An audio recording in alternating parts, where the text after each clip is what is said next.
Hello friends. இன்றைக்கி நான் recipes எதுவும் செஞ்சு காட்ட போகிறதில்ல. ரெசிபிஸ் எப்படி செய்யணும்னு சொல்ல போகிறேன். ஓகேவா? இன்றைக்கியான டாபிக் மோர் குழம்பு. மோர் குழம்பு என்னோட ஸ்டைலில். ஓகே, இது ரெசிபிஸ் இன் மை வே அப்படின்னு வச்சுக்கலாம் இல்லையா?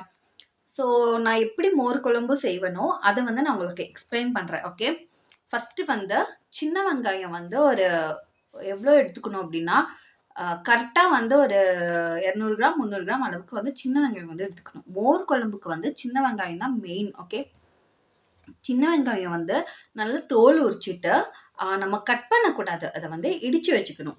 ஸோ இடித்து வச்சதுக்கப்புறமா ஒரு கடாய் கடாய் நல்லா சூடு பண்ணதுக்கப்புறமா கொஞ்சமாக ஆயில், நிறைய ஆயில் கூட ஊற்றக்கூடாது, கொஞ்சமாக ஆயில் ஊற்றி கடுகு போட்டுக்கணும். கடுகு நல்லா பொரிஞ்சதுமே இந்த சின்ன வெங்காயம் நம்ம கட் பண்ணி நசுக்கி வச்சுருக்கோம் இல்லையா, இதை அதில் ஆட் பண்ணிவிட்டு நல்லா வதக்கணும்.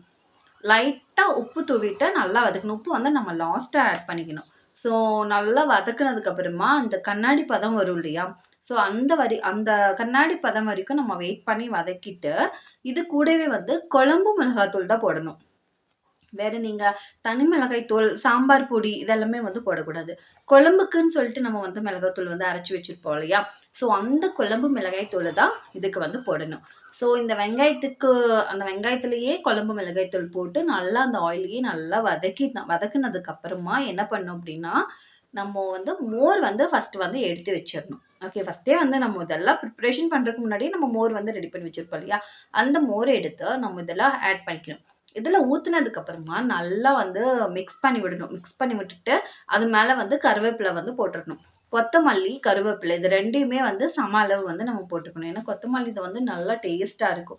ஸோ இந்த மாதிரி போட்டுட்டு ரசத்துக்கு நம்ம எப்படி கொதிக்கிறதுக்கு முன்னே நம்ம கேஸ் ஆஃப் பண்ணிடுவோம் இல்லையா, ஸோ அதே ப்ராசஸ் தான். நம்ம அந்த மோர் குழம்பு கொதிக்க வைக்கக்கூடாது. ஸோ கொதிக்கிறதுக்கு முன்னாடி நம்ம அடுப்பை ஆஃப் பண்ணிடணும். அந்த லைட்டாக அந்த ஓரமாக அந்த பொங்கிட்டு வரும் இல்லையா, ஸோ அந்த டைமில் நம்ம ஆஃப் பண்ணிட்டோம் அப்படின்னா ரொம்ப ரொம்ப டேஸ்டியான மோர் குழம்பு ரெடி ஆயிரும். ஸோ உங்களுக்கு தேவைக்கேற்ப உப்பு நீங்கள் லாஸ்ட்டாக ஆட் பண்ணிக்கோங்க. அப்போ தான் மோர் குழம்புக்கு டேஸ்ட்டாக இருக்கும். நீங்கள் ஃபஸ்ட்டே ஆட் பண்ணிங்கன்னா அந்த ருசி அவ்வளோக்கு இருக்காது.